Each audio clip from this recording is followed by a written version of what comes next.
E, finalmente, a última etapa da análise contextual é a criação dos cenários de uso. Então, só relembrando, né? Falamos do modelo de usuário, com a criação dos perfis, definição dos perfis, criação das personas, depois da análise de tarefas, né? Como é que a gente modela uma tarefa. Não falamos sobre análise de requisitos e nem de análise do estado da arte, porque não está no escopo desse curso. E agora nós vamos então falar sobre os cenários. Então, a gente diz que os cenários de uso, né, são descrições narrativas das interações, né, entre os usuários e os sistemas. Né? Então, ele basicamente, o cenário de uso, ele descreve o comportamento do meu usuário e isso pode ser feito de diversas formas. Né? Então, por exemplo, usando vídeos. Né? Um cenário é uma situação que descreve, né, de que maneira os usuários realizam tarefas, né, num site ou num aplicativo. Então, eles explicam as motivações do usuário para estar num determinado lugar, né, estar num site, estar num aplicativo, qual é a tarefa, qual é o objetivo dele, né? Uh, enfim, essa é a ideia. E tem diferentes formas da gente fazer isso. A gente chama isso de use cases em engenharia de software, né? A gente também pode chamar de storytelling, né? Mas a ideia é que o cenário de uso ele descreve uma situação concreta. Então, da mesma forma, como eu tenho as personas lá para o meu modelo de usuário, isso é uma ferramenta, né? Aqui a gente vai descrever os cenários de uso, né, como uma forma de enxergar o sistema do ponto de vista de um usuário. E aí, as maneiras que a gente usa para representar os nossos cenários de uso são duas, assim, as mais conhecidas, né? Ou a gente representa usando narrativas, ou a gente representa usando um mapa, né? Uma espécie de storyboard. Então, nas narrativas, né, a ideia é a gente contar uma história. E essa é uma história que foi criada, né, com personas. E aí eu descrevo situações que são típicas. Se a gente puder incluir imagem, né, do mesmo jeito que nas personas é legal a gente incluir uma imagem que representa para dar uma cara para a nossa persona. Aqui, né, a gente assim também vai usar de preferência esses cenários que ajudam a comunicar a situação. Então, para dar um exemplo de uma narrativa, a gente tem a vida da Doris, né? Então, a Doris, ela trabalha e daí quando chega às 5 da tarde, ela vai para casa, né? Então, ela faz o jantar, aí ela come com o Marcos, né? O Marcos é o companheiro dela, e as crianças, e depois ela pretende trabalhar ainda, mas antes de qualquer coisa ela faz isso. Depois, enquanto ela vai se preocupar com o trabalho, né? Então, se por um lado ela sempre se preocupa com o trabalho, a família acaba sendo a prioridade, é por isso que ela chega e primeiro alimenta todo mundo, né? E depois que está todo mundo resolvido, ela vai sentar para revisar as vendas dela, né? As vendas do dia na empresa onde ela trabalha. E ela faz isso ali pelas 8 da noite, todo mundo jantado já. Então ela verifica os totais do dia, né? Ela faz isso online e depois em seguida ela coloca esses totais numa planilha para ver como é que está o desempenho de cada uma das lojas que ela gerencia. Em seguida, ela calcula o desempenho de cada uma ao longo da semana e compara com o mesmo período do ano passado. E aí ela escolhe uma opção lá do sistema que chama relatório rápido e ela já envia esse resultado para o gerente dela.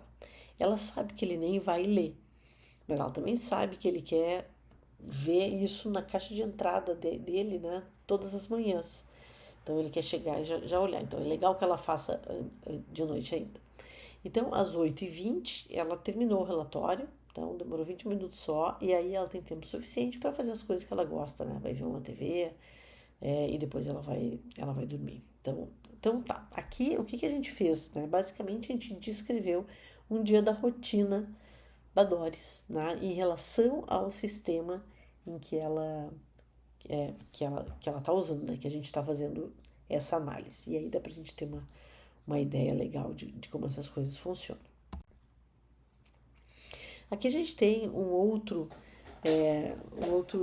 outra maneira de escrever os cenários, né, que é usando os storyboards, né? Então, basicamente, a gente conta uma história, né? Conta uma história em quadrinhos aqui de alguma coisa que né, que está acontecendo. Então, a gente está vendo aqui as questões, né? Tem uma pessoa fazendo uma compra, ela está pagando a coisa com dinheiro, depois eles saem todos juntos, né? Então, aqui talvez seja uma situação onde as pessoas não falam a mesma língua, sei lá, ou eles têm uma quarta pessoa que está interagindo com eles no celular, né? E eles socializam todos juntos, né? Bom, aqui desse outro lado a gente tem um outro exemplo de como é que funciona um storyboard, né? Onde agora eu vou descrever rapidamente, né? Cada pedaço das coisas que eu faço no meu dia. Mas enfim, assim, tanto faz, né? Então, tem situações em que é mais fácil, mais interessante a gente fazer um storyboard, né? Onde eu conto uma história em quadrinhos. Tem outras situações em que é mais interessante a gente fazer uma narrativa, né? Então, assim, eu pessoalmente gosto bastante das narrativas, porque eu acho que aquilo é como um livro, né? A gente acaba imaginando como é que é o cenário de uma forma que talvez seja mais interessante do que storyboard. Mas então, assim, isso é bem pessoal também. O importante é a gente ter uma forma de descrever esses cenários. Então, o que tem de característica aí os cenários de uso? Então, da mesma forma que as pessoas, eles facilitam a comunicação usuário-analista. Então, é uma maneira da gente exemplificar comportamentos, né? Pensar sobre o quanto a solução que a gente está criando, né, se adequa ao dia a dia, né, se adequa à rotina da minha persona, né, que de fato é o meu usuário. Né. E os cenários também permitem a gente comparar alternativas diferentes, né, para aquelas ações, em função do grau de automação e da metáfora que a gente vai escolher, né? Então, de qual é o jeito que eu vou implementar a minha solução. E eles podem, né, então, da mesma forma que os usuários, né, as pessoas, eles são artefatos úteis para todo o processo de desenvolvimento. Então, não só agora eu conheço as pessoas, né, que estão envolvidas, como eu também conheço o dia a dia delas, sei o que elas fazem em cada momento do dia, sei as dificuldades, sei onde é que as coisas apertam, né? Bom, então dessa forma a gente cobriu, né, essas três primeiras perguntas. Eu agora sei responder as três primeiras perguntas. E o meu próximo passo vai ser, né, eu conseguir responder a pergunta 4 e a pergunta 5. Então, quais comandos e ações o usuário pode realizar através da interface?